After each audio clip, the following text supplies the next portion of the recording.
네, 트럼프 전 대통령의 관세 발표 이후 글로벌 시장이 출렁이고 있습니다. 채권 금리부터 환율, 빅테크 주가까지 민감하게 반응하고 있는데요. 이런 불확실성의 시대에 시장을 꿰뚫는 눈이 되어 주실 분을 모셨습니다.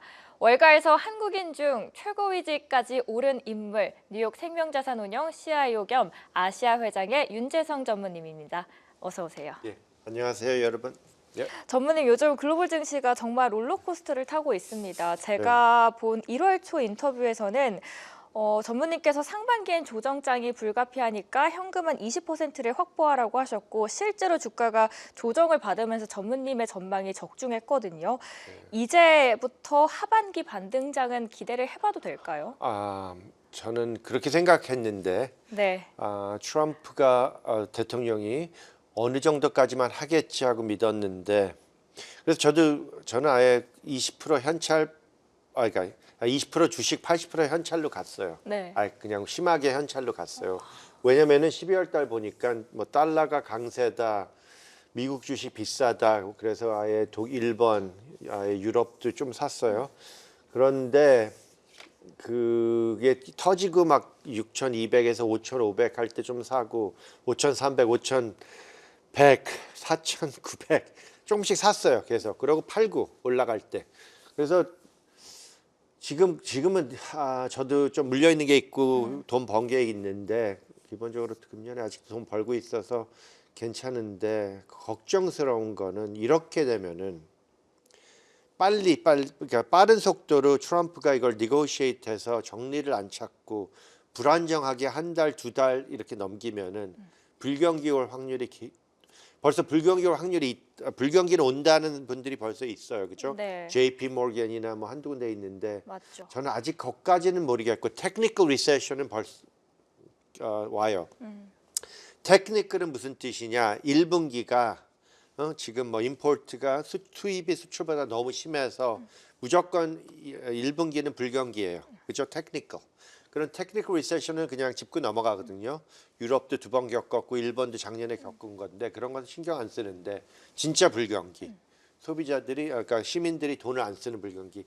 그게 가능성이 계속 머리 안에서 높아지고 있어요. 근데 아직은 거기까지는 가고 싶지 않고 이게 빨리빨리 뭐라 그러나 resolve 일이 해결되면은 되는데 금요일 날 뭐 그 애플 컴퓨터가 굉장히 심각하게 망가질 것 같아서 그러면은 당분간 전화기랑 컴퓨터는 갖고 와도 된다 그러더니 오늘 아침이면 미국 시간의 일요일 날 트럼프가 이것도 잠깐이다. 그러니까요. 너무 길게 기대하지 말아라. 그러면은 주식이 회복할 기분 좋을 기회도 안 주는 거 아니에요. 지금 상황에서 보면은 트럼프가 제대로 하는 거는 미국 정부의 돈을 쓰는 걸 줄였어. 내리는 거. 그럼 컨슈머들이 지켜줘야 되고 네. 하반기에 비즈니스들이 들어와서 돈을 써야 돼요. 그걸 캐펙스라 그래. 근데 지금 이런 상황에서 누가 돈을 써? 그렇죠. 시민도 그렇고 비즈니스도 그렇고 돈을 안 써요. 그럼 정부도 안 쓰고 그럼 돈 쓸 사람이 없어. 이러면 불경기가 가능성이 계속 높아져요. 그래서 빨리 정리를 하고 현대 자동차 같이 이렇게 합의를 해서 크게 돈을 들어온다. 현대도 그렇고 프랑스 회사도 하나 그렇고 뭐 다른 나라도 스위tzerland도 뭐 합의했다 그러는데 트럼프랑 조금은 계속 돈을 투자를 해야 돼 미국에. 그분들이 멈추면은 환율도 약해지고 지금 달러도 약해지고 이자도 올라가고 돈이 다 자꾸 나가는 거 아니에요 미국에서. 그렇죠. 안 좋아요. 그럼 말씀을 해주신 것처럼 불확실성이 계속되고 있는데 그렇죠. 인터뷰 중에서 기억에 남았던 말씀 중 하나가 미국만 혼자 잘 간다고 계속 갈 수가 없다라고 맞아요. 하셨었거든요. 그럼 이런 관점에서 봤을 때 트럼프 모두를 적으로 두고 너무 고립시키는 거 아닌가라는 생각이 드는데 어떻게 평가하시나요? 그렇죠. 그건 제가 이렇게 말씀드렸어요. 트럼프가 큰 그림으로 생각하는 거는 맞아요. 왜냐하면 미국이 이렇게 계속 가면은 트레이드 데피시트 수입을 너무 많이 하고 수출을 안 하고 매니팩처링을 다 외국으로 보내고 이러면은 나중에 중국이랑 뭐 전쟁이 생기든 뭐 무슨 일이 있으면 미국은 아무것도 만드는 게 없어요. 그렇죠. 그 물려 있어. 코비드 때 그걸 느낀 거야. 약 다 인도 중국이었고 그래갖고 뭐 마스크 뭐 이런 거 하나도 인도랑 중국이 그때 우리도 모질라니까 너희들한테 수출 못한다 그래갖고 그냥 약도 없었어요, 그죠? 이런 거 느꼈고 만약 전쟁 생기면 중국이 공장을 다 갖고 있는데 네. 무기도 못 만들고 아무것도 못 만들어. 이런 의미에서 뭐 manufacturing 이거를 어느 정도는 갖고 들어와야 된다. 컴퓨터 칩, 자동차 뭐 이런 거 갖고 들어와야 되는 게 나중에 뭘 만들어야 돼. 무슨 일이 생기면은. 그래서 큰 그림으로는 이해가 가는데 어디까지 가고 방법. 일단 큰 틀은 맞지만 너무 세부적으로 지금 들어가고 네. 있어서 문제가 되고 있는데요. 트럼프가 이걸 믿고 하는 거 아니에요, 그렇죠? 네. 미국은 소비자 나라라서 미국이 컨슈머를 안 하면은 전 세계 엑스포트하는 나라들이 못 먹고 살아서 힘들어진다. 미국이 불경기로 들어가면은 지금 이 상황에서 다 같이 가요. 그래서 한국 왔더니 미국 망하지 않냐 그런 분들한테는 저는 꼭 그렇게 말해요. 한국 같이 미국의 중심으로 서플라이 체인에 껴있고 미국에 수출을 많이 하는 나라가 미국이 불경기 되면은 한국은 더 힘들어져요. 그래서 그걸 바랄 수가 없어. 그래서 트럼프가 기대하는 게 그거잖아요. 너희들이 우리 불경기 되면은 우리가 잘 못 되면 너희들 다 같이 망한다. 그래서 우리는 트럼프가 우리를 한 배에다 태워서 바닷가 한가운데 딱 갖다 놨어. 그래서 할 수 없이 끌려가는 상황이 되는 거예요. 그죠? 근데 이렇게까지 심하게 할 줄은 저는 상상도 못했습니다. 아마 그 누구도 예상하지 못했을 것 네. 같습니다. 그리고 일각에서는 이번 관세가 결국 중국을 겨냥한 표적 관세라는 분석도 맞아요. 나오는데요. 그런데 중국이 예전만큼의 중국이 아니잖아요. 엄청나게 급속도로 성장을 했고 이제는 깨갱 굳이 하지 않아도 되는 상황이란 말이죠. 그러면은 결국 누가 먼저 협상 테이블에 손을 들고 올라올까요? 중국은 수출을 많이 하는 나라라서 미국에 물려 있는 것도 맞는데 네. 2018년도에 테리프를 많이 때려서 그 후로 미국에 직접 수출하는 것보다 뭐라 그러나 비엔남이나 멕시코 이렇게 통해서 간접적으로. 미국에 들어와서 그거 마저 막는다고 지금 비엔남하고 그 트집 잡는 게 멕시코 트집 잡는 거 캐나다 트집 잡는 거랑 똑같아요. 그렇죠. 펜타닐도 그것도 포함되는데 끝에 가서는 그 중국을 빼고 우리끼리 하자는 의미로 펜타닐 이러는데 제가 보기에는 중국을 제일 무서워해요. 미국이 무서워한다는 거라 그러니까 꺼리해요. 근데 중국이 미국의 채권을 제일 많이 갖고 있어요. 그렇죠? 맞아요. 그래서 진짜 이렇게 싸우기 시작하면 중국은 미국한테 더 해를 끼칠 수 있어요. 근데 그래서 나는 중국이랑 이렇게 싸워봤자 트럼프가 생각하는 대로 쉽진 않을 거예요. 결국 둘 다 힘들어지는 상황이 오지 전 세계가 않을까 힘들죠. 싶습니다.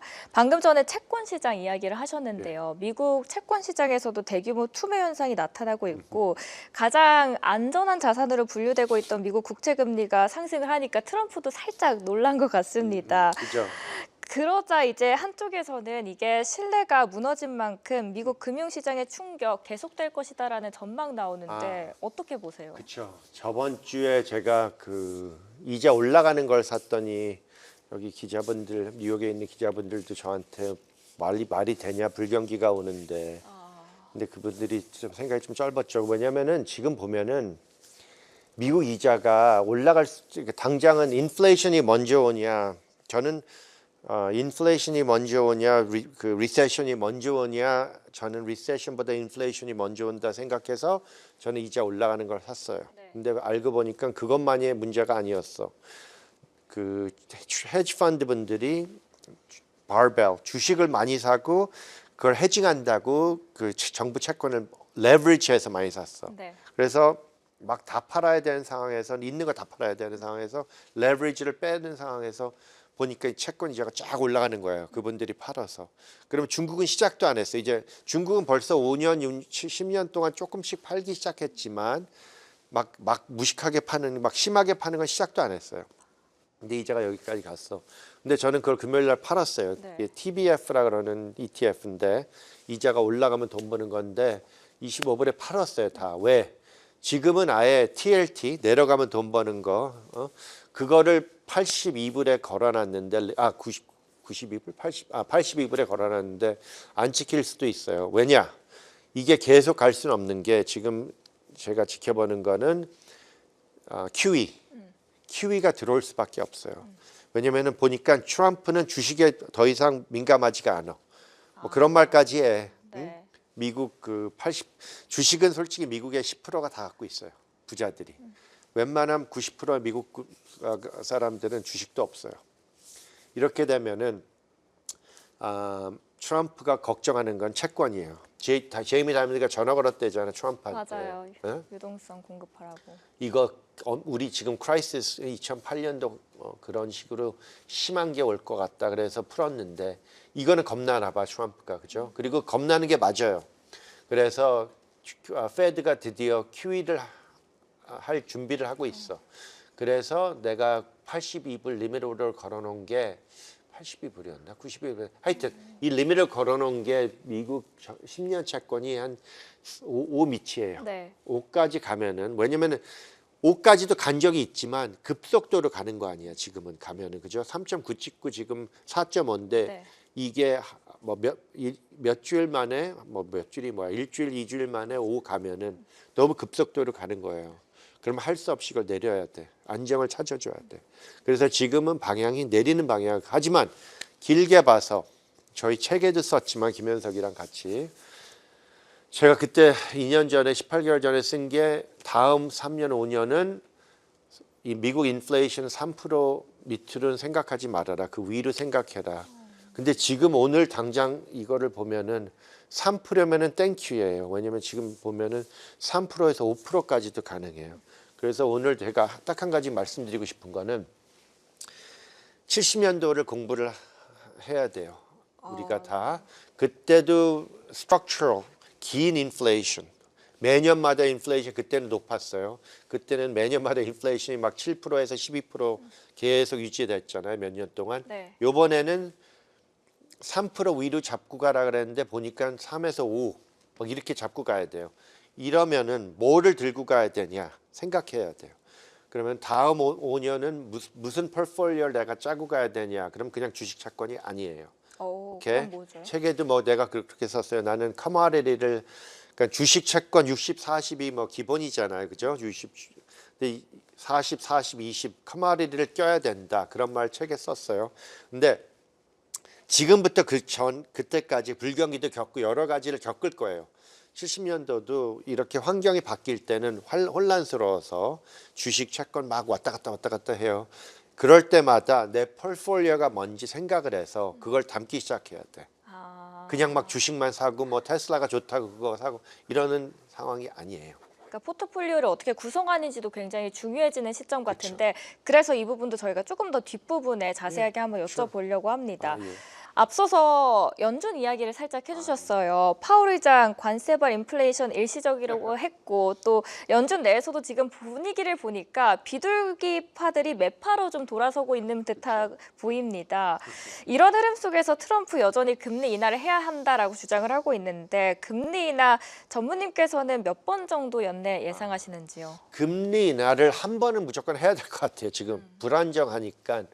페드가 이자를 내려달라고 마켓이 그렇게 노래 부르는데 안 내려주는 것도 좀 고집스러운 것 같고 파월이 트럼프랑 좀 안 좋은 상황에서 내년에 쫓겨날 것도 느끼고 자기는 그 아서 번 같이 인플레이션을 일으키고 안 나간다는 고집 때문에 안 내리는데 왜냐면은 내려봤자 인플레이션이 뻔히 보이는데 나중에 인플레이션 무조건 생겨요. 3%든 4%든 5% 그러면 자기를 탓할 건데 그걸 왜 내리냐고 버티는데 내려야 돼요. 지금은 리퀴디티가 제일 문제예요. 돈이 안 돌고 있어요. 뭐 한국에 힘들 때 부도나는 식으로 네. 돈이 안 돌면은 경제들이 힘들어지는데 그래서 내려야 돼요. 근데 한 번만 내릴 건지 두 번 내릴 건지를 고민하는 상황인데 아예 거꾸로 그 페드는 지금 인플레이션이 보이는 거야. 당연히 보이지만 그 전에 경제가 다 이렇게 스탑 될 수도 있는 상황인데 그걸 먼저 걱정하고 자기네들 레거시를 걱정할 건 아니에요. 내려야 돼요. 당장은. 한 번에서 두 번 정도라고 하셨는데 그럼 그 한 번의 시기가 언제쯤 올까요? 지금 상황에서는 5월 아니냐, 뭐 5월 아니면 6월 아니냐, 뭐 이런 말이 있는데 제가 보기에는 이게 이렇게 코비드 때는 네. 막 병균 때문에 우리가 힘들어 했잖아요. 이거는 사람이 만든 문제라서 사람이 하루아침에 그냥 트럼프가 끝 하면은 다 없어지는 문제인데 네. 그러니까 트럼프를 지켜보면서 예상을 해야 되니까 이것도 힘들어요. 그죠? 너무 힘들어요. 코비드는 그냥 몇 달 백신 나올 때까지 그게 몇 달이든 1년이 될 수 있고 막 이러면서 덜덜 떨었지만 이거는 내일 당장 트럼프가 마음 바꾸고 금요일 날 같이 전화기 빼 뭐 이거 세미컨덕터 몇 개 더 빼주면은 그렇죠. 문제가 싹 없어질 텐데 그러니까 고민이 될 수밖에 없어요. 그래서 파월이 더 고집스럽지 않나? 네가 그냥 해결해 주면 되는데 왜 나한테 막 이자를 내리래? 잘 몰라요. 근데 그거는 내가 알아요. 아서 번 되기가 그렇게 싫은 거야. 그렇죠, 파월은. 맞아요. 전체적인 큰 흐름에 대해서 저희가 이야기를 해봤는데요. 좀 세부적으로 들어가 보도록 하겠습니다. 전무님께서 지난해 11월 인터뷰에서는 기존의 빅테크는 지고 새로운 뉴 빅테크들이 떠오를 거라고 하셨는데 그 딥식 뭐 이런 것 때문에. 그렇죠. 특히 뉴 AI 관련 종목들을 주목하셨다라고 했어요. 네. 지금 시점에서도 그 전략이 여전히 유효할까요? 그렇죠. 왜냐면은 보시면은 벌써 딥식이 일어났을 때 제가 그 플로리다 마이애미에 무슨 큰 컨퍼런스를 가니까 거기 그러는 거야. 그 미국의 딥식 같이 이렇게 조그만 그 AI 회사들이 우리도 거짐 다 갔는데 딥식이 우리를 선수쳤다. 그러니까 미국 안에서도 이게 일어나고 있었어요. 그죠? 그래서 마이크로소프트도 지금 그 캐펙스를 줄이고 있어. 지금 캐펙스가 제일 필요한데 마이크로소프트 자체도 이게 좀 싸게 갈 수 있구나. 그렇죠. 그걸 확인해 준 거야. 네. 그렇지만 미국은 뭐 진짜 하이텍 이런 거는 필요해요. 그래서 미국이 그거는 중국한테 안 뺏기는데 뭘 뺏기냐? 이렇게 그냥 뭐라 그러죠? 애마존 팩토리. 애마존이 그러고 있잖아요.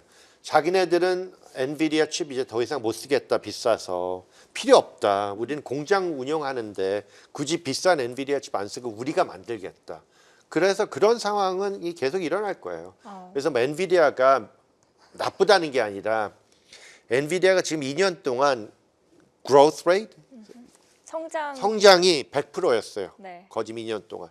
그 100%로 earnings를 예상하면은 안 비싸요. P가 15, 20, 막 20 밑이야.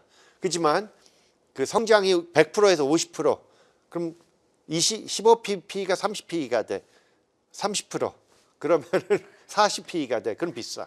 그래서 이게 애매한 거예요. 엔비디아 같이 너무 성장이 잘 되는 회사가 줄어든다는 거지 망한다는 건 아니지만 그쵸. 그게 100%에서 50%, 40% 줄어들면은 이 P가 내년 P가 17인데가 갑자기 40대요. 그래서 지금 그 상황으로 가고 있어. 첫째. 둘째.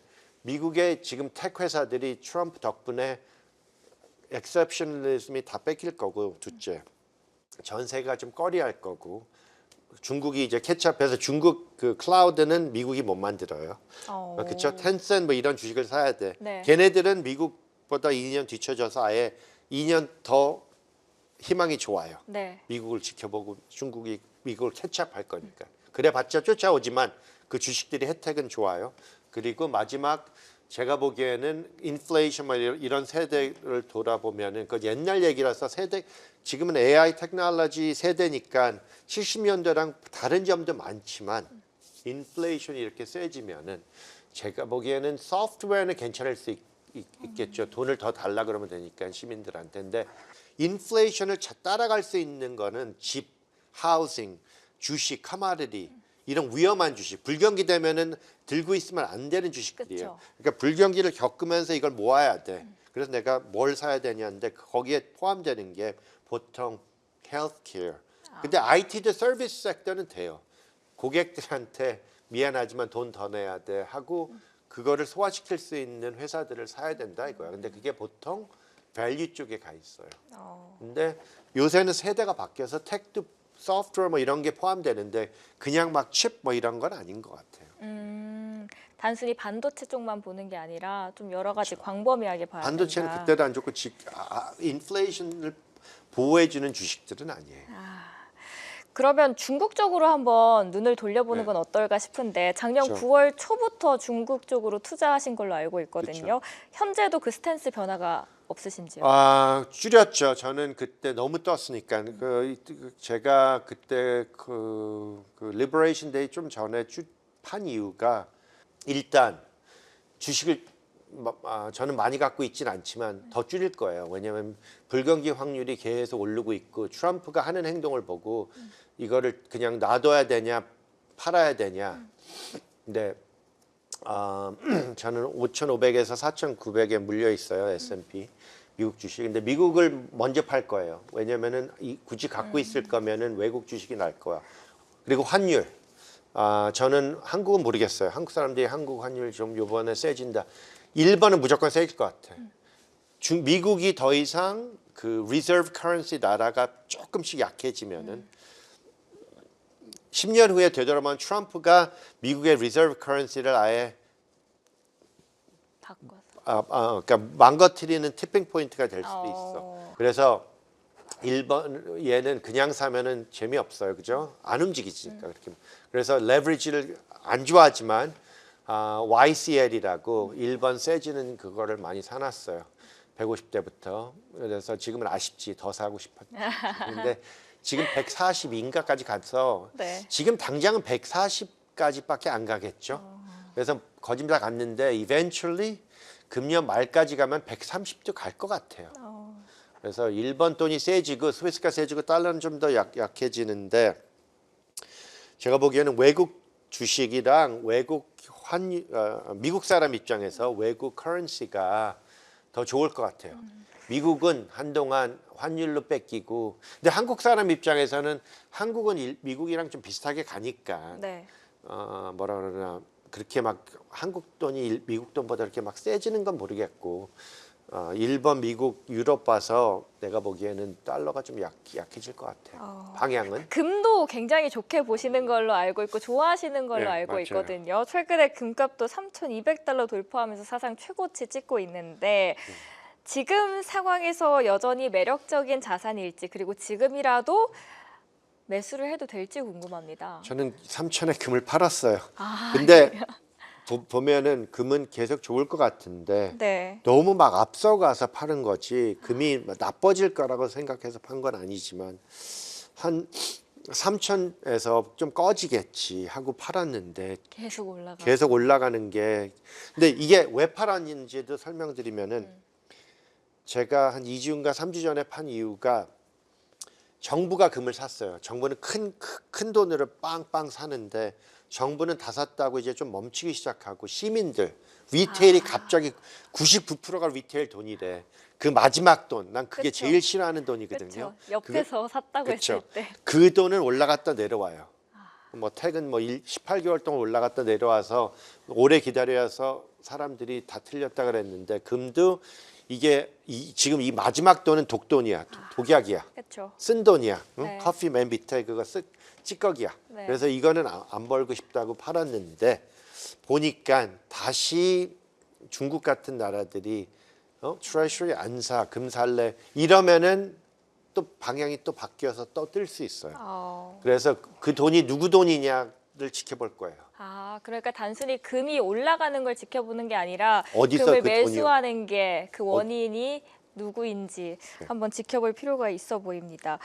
마지막으로 이렇게 변동성이 큰 시점에서 전무님의 포트폴리오 전략 굉장히 궁금해지는데요. 저희가 앞서서 뭐 원자재 이야기도 해드렸는데 어떻게 잘 포트폴리오를 구성하면 좋을까요? 저는 막 너무 심하게 60, 40이 기본이라 그러잖아요. 네. 주식 채권. 그래서 저는 그냥 40, 40, 20이라고 그런 게 40 주식, 40 채권, 20 그 커머디티였는데 아예 제가 보기에는 채권을 줄여야 될 수도 있어요. 그러면 60, 20, 20으로 가져가야 될 수도 있어요. 이것도 생각해 봐야 돼. 근데 저도 그렇게 막 지금 세대가 많이 바뀌었으니까 70년도를 공부하면서 그때랑 지금이랑 똑같은 점이 뭐고 다른 점이 뭔지를 그렇게 아직은 그렇게 막 심각하게 막 생각은 안 해봤는데 그냥 대강 머리에 들은 걸로 얘기해 드리는 거예요. 60, 20, 20 그리고 통신 그리고 소비자에게 가격 전가력이 높을 수 있는 섹터 쪽을 보는 게 좋겠다. 그렇죠. 왜냐면 현찰 갖고 있는 게 제일 최악일 수도 있어요. 아, 그러니까 지금 불경기 오니까 현찰 난 다 갖고 있다. 너무 좋아하시는 분들은 다 좋아요. 불경기 진짜 오면은 그쵸. 현찰이 제일 최고야. 그렇죠. 근데 그 후로 어떻게 할 거냐 이거야. 계속 현찰 들고 가면은 안 돼요. 일본이 30년 불경기 때 현찰 갖고 있는데 아무도 힘들지 않았어. 왜? 일본은 진짜 디플레이션이 생겼어. 그렇죠? 네. 그래서 100불이 101불 됐어 아예. 맞아요. 현찰만 갖고 있어도 네. 이자가 낮아도. 근데 미국은 지금은 structural inflation이지 stagflation이지 가능성이지 일본 같은 deflation 가능성이 아니에요. 상황이 아예 다르군요. 달라요. 미들캡 쪽으로 보는 건 어떨까요? 전 좋아해요 밀캡. 그래서 여쭤봤습니다. 좋아하고 왜냐면은 그러니까 이제는 덜 좋아하죠. 그러니까 무슨 뜻이냐? 빅테크 회사들, 큰 회사들이 너무 비싸져 갖고 네. 아예 그거 들고 있으려면 미드캡으로 간다 그러는데 지금은 많이 싸지기 시작하니까 그래서 아예 저는 요번에 뭘 샀냐? 내추럴 가스 만드는 수출하는 회사들. 오, 천연가스. 그거는 진짜 커머디티를 파는 회사들 네. 샀어요. 그러고 파이낸셜이 너무 깨져서 그 큰 금융회사들 샀고 근데 더 깨졌죠. 더 아이고, 샀고. 네. 그러니까 더 샀어요. 이건 믿어. 그러고 뭘 또 샀지? 그리고 유럽 좀 더 샀고 일본 좀 더 샀고. 근데 이것도 조금은 정리를 하기 시작할 거예요. 왜냐면은 그러니까 일본이나 유럽은 낮게 사서 낮게 많이 사서 이익을 갖고 있는데 이거를 먼저 파는 건 아닌 것 같아요. 미국 주식을 먼저 팔아야 되는데. 저희 쭉 이야기 나눠봤고요. 네. 너무 좋은 말씀 많이 해주셨는데요. 아마 시청자분들께서도 한 말씀 듣고 싶으실 것 같아요. 마지막 한 말씀 부탁드릴게요. 예. 제가 뭐 여기 와서 뭐 오늘 내일 뭐 몇 마디도 했는데 그것보다 더 중요한 거는 제가 말한 다음 3년 5년 불경기 가능하고 막 뭐가 깨지고 그러면 현찰 많이 갖고 계신 분들은 골라서 그냥 이거는 더 이상 앞으로 리더는 아닌 것 같아요. 진짜로. 2000년도 그랬어요. 한 7, 8년 동안 태극이 안 좋았는데 그렇게 나쁜 상황도 아니에요. 그때 같이. 막 80% 깨졌잖아요. 그때는. 근데 인플레이션이 미국에 몇 년 동안 계속 갈 거예요. 트럼프가 공장 같은 거 갖고 오니까 인건비가 올라가고 그래도 미국에서 만들 거예요. 할 수 없어요. 이거는 전쟁, 중국이랑 전쟁 뭐 여러 가지 이유로 하는 거라서 트럼프가 무식하다고 저거는 다 틀린 건 아니에요. 그래서 그거를 지켜봐야 되고 굳이 그리고 미국 주식이 길게는 좋을 거예요. 트럼프 때문에 미국이 미운 건 저도 그래요. 뭐 미국이 미운 것보다 트럼프가 밉긴 미워요 하는 방법이. 근데 큰 그림은 이해를 하고 그 사람의 뜻이 뭔지는 알아야 돼요. 미국에 투자하실 거면. 네. 그리고 저는 길게 봐서 미국이 좋은 나라고 투자도 하기 풍부하게 좋은 나라예요. 오늘 좋은 말씀 감사합니다. 변동성 큰 장세 속에서도 흐름을 읽는 시야가 중요해진 요즘입니다. 오늘 알기 쉽게 방향 제시해주신 윤재성 전무님께 감사드리면서 투자자분들께도 좋은 참고가 되었길 바랍니다. 오늘도 함께해 주신 여러분 고맙습니다.